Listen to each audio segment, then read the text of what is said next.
bakat yang diturunkan ya dari orang tua kita atau nenek kita atau dari keturunan kita ya. Nah, untuk alergi dia tidak bisa disembuhkan Bapak dan Ibu ya, tapi bisa dikontrol ya. Sehingga kita di sini supaya bisa mengontrol alergi ini tidak kambuhan adalah kita pelajari ya apa yang bisa memicu alergi kita kambuh ya.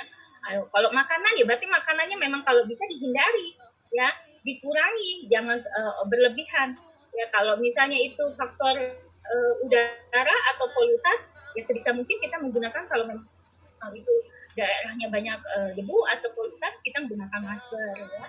Kalau alerginya dingin, bagaimana ya, pakai baju yang agak tebal ya, seperti itu ya. Kita lihat Bapak dan Ibu ya, untuk alergi itu banyak sekali respon yang dimunculkan ya, tergantung alergi yang terjadi pada tubuh kita itu apa ya. Saya tadi sudah sampaikan bahwa kalau saya sendiri memang bakat alerginya itu di kulit ya, jadi memang dari kecil itu sudah ditakdirkan punya penyakit cepean ya.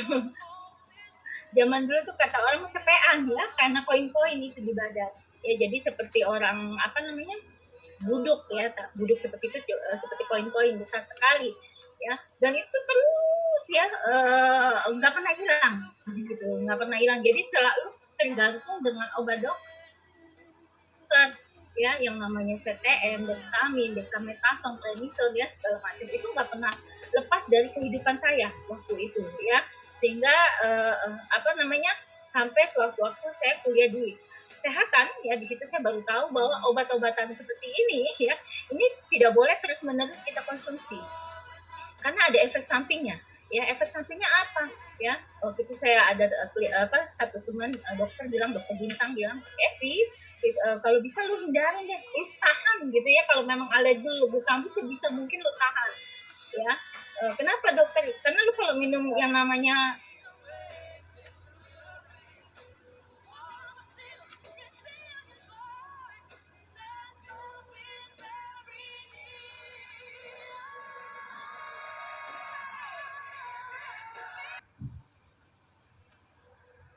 atau kita lihat ya, apa itu alergi ya.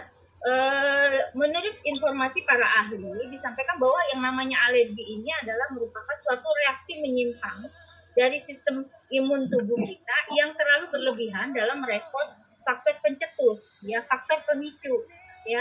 Jadi sebenarnya untuk sebagian orang tadi udah disampaikan ya, yang normal yang nggak punya bakat alergi, mau ada debu kayak mau ada dia apa kayak itu nggak ada masalah gitu ya. Tapi buat yang punya bakat alergi, ada orang ngerokok dikit langsung sesak napas ya. Kalau untuk orang yang, aduh ini mambasnya kenapa nih ya, kita matiin ya. Ya jadi, nah apa pemicunya karena alergen ya, atau faktor pemicu yang secara medis disebut dengan alergen. Apa itu alergen ya?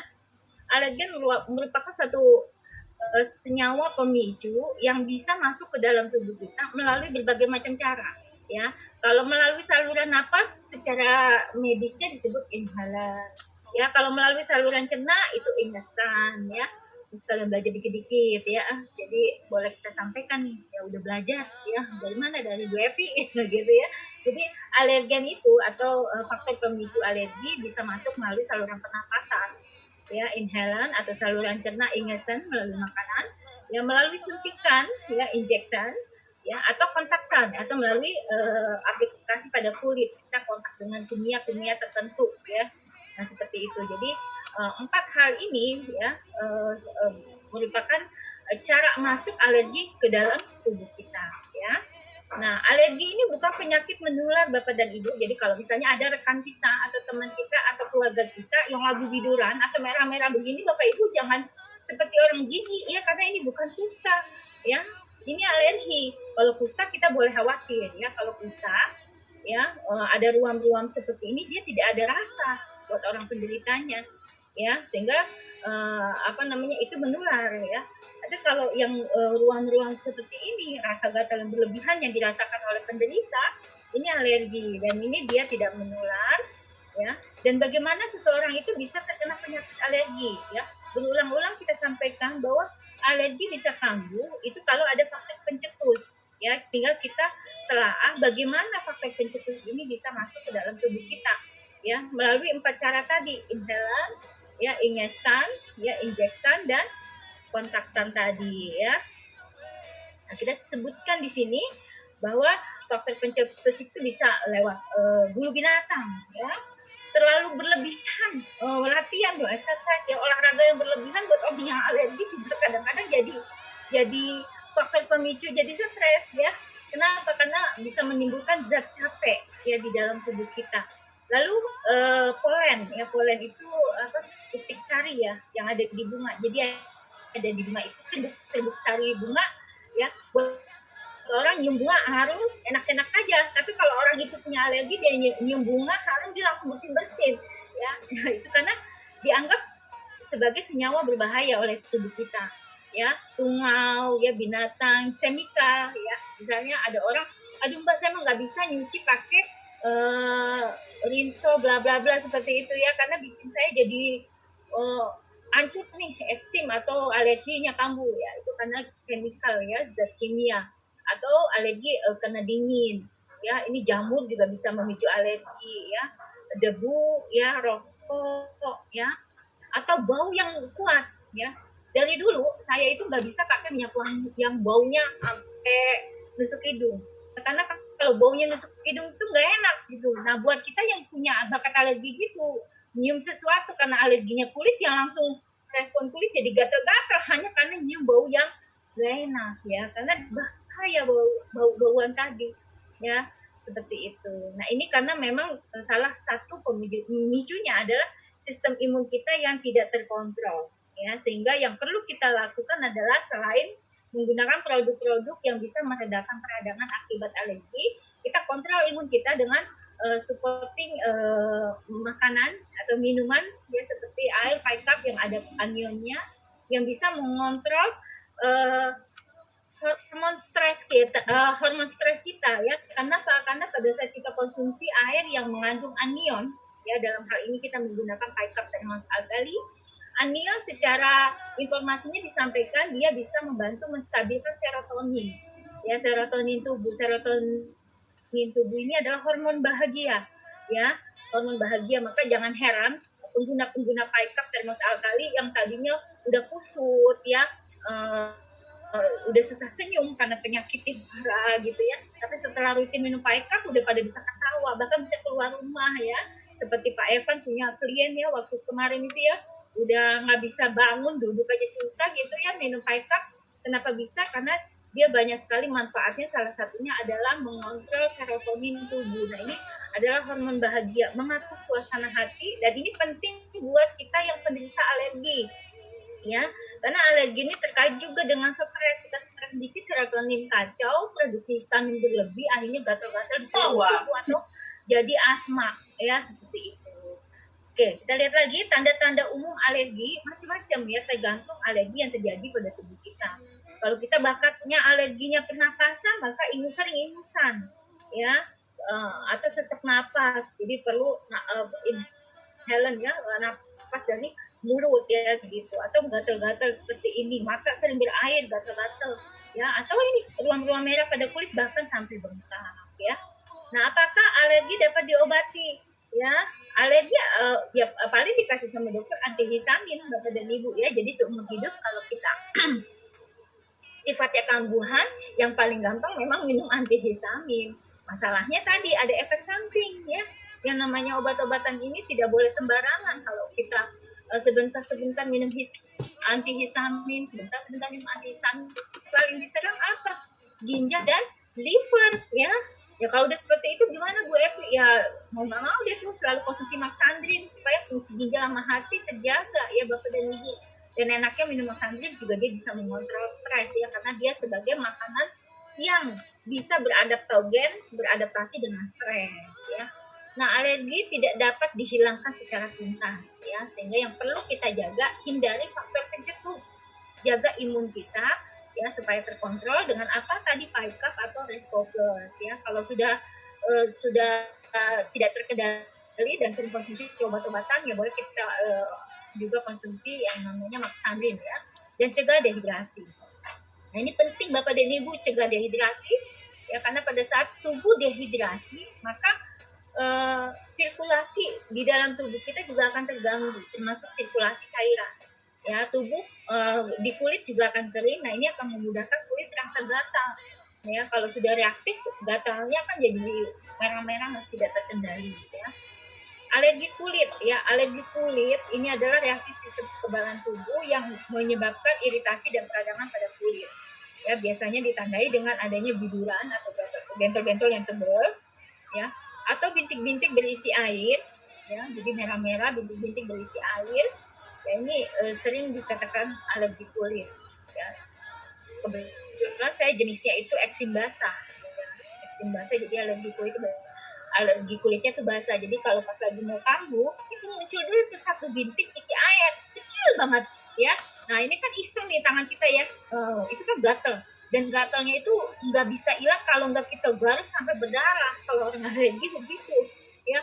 Kalau nggak sampai berdarah-darah nggak puas, ya. Makanya sebenarnya kalau dulu waktu saya masih kuliah itu dokter bintang bilang gini, ya lu kontrol, ya, kamu tahan, kalau gatal ya ditahan, jangan kamu garuk, karena makin kita garuk Bapak Ibu makin parah itu, ya, alerginya makin kemana-mana, makin meluas, ya, dan nggak sembuh-sembuh, banyak melulu, ya.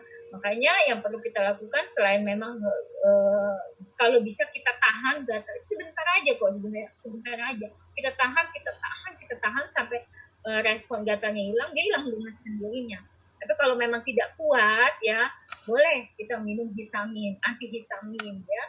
Ya, dosisnya itu paling banyak 24 mg, ya, 4 kali lipat, ya. Paling banyak untuk orang dewasa. Untuk anak-anak separuhnya. Nah, untuk gejala alergi kulit itu biasanya kelihatan, ya, muncul ruam, ya, gatal-gatal, ya, muncul kemerahan, benjol, ya, pengelupasan kulit yang juga pecah-pecah gini. Nah, cara mengobatinya, ya, tadi ingat, ya, faktor pemicunya apa? Hindari, ya. Nah, kalau udah kita hindari masih kena juga, misalnya, waduh Mbak, Bu, atau apa gitu, saya tetap gatal-gatal merah-merah, ya, kita boleh konsumsi minuman yang sifatnya imunomodulator seperti Picap dan Respo Plus, ya, dan gunakan pelembab, ya, untuk orang-orang yang alergi kulit, ya, dia nggak boleh kering kulitnya. Maka kita punya long reach hand cream ini membantu sekali, ya. Kebetulan banyak sekali pengguna-pengguna kita yang sudah menahun sakit eksim, sakit alergi, ya. Balisma nih yang punya banyak klien juga, ya. Bu Mumu, ya, juga, ya, yang suka alergi, atau saya sendiri ini sebenarnya saya pecinta hand cream tuh karena semenjak ada hand cream dan sabun arang bambu, saya punya alergi kulit tuh udah jarang banget, cepeannya pun udah hilang. Padahal itu sepanjang saya kecil sampai saya kerja, ya, bertahun-tahun, ya, sebelum di long reach gitu, yang namanya cepean tuh masih ada di kulit, ya, yang hitam-hitam kayak koi. Tapi semenjak tahun 2015 sudah menggunakan sabun arang bambu, ya, 2018 hand cream sudah ada, itu cepean-cepean udah nggak ada, maka udah mulus, ya. Syukur suami saya punya saya sekarang, ya, udah mulus kulitnya. Bisa aja, ya. Nah, untuk mengurangi peradangan, biasanya dokter kasih salep yang bersifat hidrokortison topikal, ya, anti peradangan topikal. Ini banyak jenisnya, ya, ada Metason, hidrokortison, ya, banyak. Nah, untuk menjaga supaya tubuh tidak kering, ya, minum air putih yang cukup, ya, salah satunya memanfaatkan Picap termos alkali karena dia ada anion, ya, ingat, anion ini berfungsi untuk mengontrol serotonin tubuh, hormon bahagia kita supaya kita terhindar dari stres. Ini kalau kita bahagia, ya, tubuh kita histaminnya bisa terkendali. Histamin ini yang satu zat yang membuat peradangan di mana-mana, yang bikin bentol di mana-mana, yang bikin sesak napas di mana-mana, yang bikin mencret di mana-mana nih histamin, ya. Jadi ada orang alergi makanan dia mual muntah diare, ya. Nah, ini karena histaminnya berlebihan. Nah, kalau kita minum Picap kenapa berhenti kalau dia alergi makanan? Ya karena dia ada mengontrol serotonin tubuh, mengontrol stres kita, dan ini akan membuat antihistamin secara alami, ya, tanpa menimbulkan efek samping di dalam tubuh. Makanya penting selalu saya sampaikan kita harus punya Picap, ya, buat klien long reach, ya, distributor long reach atau setiap orang yang mau join long reach di pertama kali, Picap harus ada, ya, karena dia pembuka jalan, ya. Ada kalanya yang dia sudah parah pun hanya dengan paikaptenus alkali sudah cukup. Ya, tapi untuk ada kondisi tertentu yang memang ibaratnya tubuhnya atau organ-organnya sudah banyak gangguan yang bertubi-tubi, ya, itu boleh kita supporting dengan nutrisi lainnya seperti Resto Plus atau Bon M kalau tulang atau sendi, ya, dan lain sebagainya. Nah, untuk kulit, ya, selanjutnya kita bisa manfaatkan sabun arang bambu, ya, karena memang sabun arang bambu ini terbuat dari serbuk arang bambu yang diaktifkan, ya. Secara ilmiahnya serbuk arang bambu ini seperti magnet. Tahu magnet dong ya Bu, jadi kalau ada kita tempelkan ke kotoran yang mengandung besi, itu langsung diserap semua kan, nempel begitu ya. Nah, arang bambu yang diaktifkan ini terhadap bakteri, kuman, virus, alergen atau apa, peradangan itu seperti magnet, dia langsung menarik semua kotoran, ya supaya tidak menempel di tubuh kita secara terus-menerus. Makanya bagus banget sabun arang bambu ini kita pakai untuk alat mandi kita, bukan hanya karena ada sakit alergi aja. Kita sehat pun, ya, pakai sabun arang bambu juga bagus, ya, supaya kalau memang ada, kita nggak tahu ya Bu, di air kita mungkin ada kuman, ada bakteri, ada virus, ini kita masukin sebagian arang bambu kita, atau kita mandi pakai sabun arang bambu kita, kuman, bakteri maupun virus juga menyingkir. Ya, ingat virus HPV, ya, Human Papilloma Virus, kalau kena kulit kan itu jadi kutil kan Bu, ya. Ada orang yang dulu penyakit akar pohon itu kan HPV, ya, Human Papilloma Virus, jadi virus yang tidak terkendali. Maka pencegahan yang kita lakukan supaya kita terhindar bakteri, virus maupun alergi, ya, sediakan sabun arang bambu dan kita gunakan setiap hari untuk mandi atau mengatasi kalau memang sudah kambuhan. Lagi gatal-gatalnya, ya ingat tadi kita kontrol, jangan langsung cari obat, ya, kita cuci muka kalau memang di muka kita yang gatal, kalau di badan ya kita sabunin di badan kita yang sedang gatal, yaitu dengan sabun arang bambu atau Natural Essence Bamboo Charcoal Soap ini, ya, sebagai solusi kesehatan kulit. Nah, ini formulasinya juga sangat aman, ya, digunakan oleh bayi sampai lansia, ya, ini sangat aman, ya. Jadi kalau kita punya bayi yang sensitif, bayi yang alergi, ini boleh taruh di alat mandinya, ya, di airnya, ya, di bak mandinya, atau kita sabunin kalau memang ada ruang-ruang. Nah, ini adalah formulasinya. Ada gula tumbuhan, ya, ini untuk mencerahkan kulit dan aman, ya. Banyak sabun-sabun di luar sana yang sifatnya pencerah, tapi bahan-bahannya menggunakan satu bahan yang iritatif, yang kalau kita pakai jangka panjangnya menipiskan kulit. Tapi dengan penggunaan sabun arang bambu, ya, dia mencerahkan tanpa membuat iritatif, ya. Kenapa? Karena dia menggunakan gula tumbuhan, ya. Terus juga membantu menjaga kelembapan kulit. Ada VCO-nya juga, ya, untuk kehalusan kulit, dan ada serbuk arang bambu yang sudah diaktifkan, yang tadi saya sampaikan, ini seperti magnet, ya, dia menyerap kotoran, menyerap racun, menyerap bakteri atau virus, ya, supaya bersih dari tubuh kita, ya, seperti itu. Beda dengan arang bambu biasa. Dan arang bambu yang diaktifkan ini sudah secara turun-menurun digunakan untuk terapi sebenarnya Bapak dan Ibu. Ya, ada orang keracunan makanan, ya, zaman dulu itu dikasihnya arang Bu, arang yang sudah dibakar ribuan derajat Celcius, ya, langsung berhenti dia diarenya, mencretnya, mual muntahnya, ya. Kenapa? Karena langsung diserap yang tadi seperti magnet tadi, ya. Atau kalau zaman sekarang banyak sekali arang bambu juga digunakan untuk pengobatan atau penghilang bau, ya, yang ditaruh di AC, ya, yang ditaruh di dibuat dalam anion, ya, di dalam pembalut ya, anion pet seperti itu, dia seratnya itu dari arang bambu atau bra, ya, pakaian dalam, ya, karena memang dia ada fungsinya itu menyerap kotoran, lemak dan segala macam. Makanya ada pakaian dalam yang katanya buat ngurusin, mungkin ada arang bambunya, ya, di dalam pakaian dalamnya. Ya, jadi arang bambu ini sekarang udah banyak digunakan di berbagai macam teknologi, ya, teknologi pakaian, teknologi penghilang bau ruangan, teknologi kulit, ya, pasta gigi dan lain sebagainya, kan banyak, ya, untuk mencerahkan dan lain sebagainya.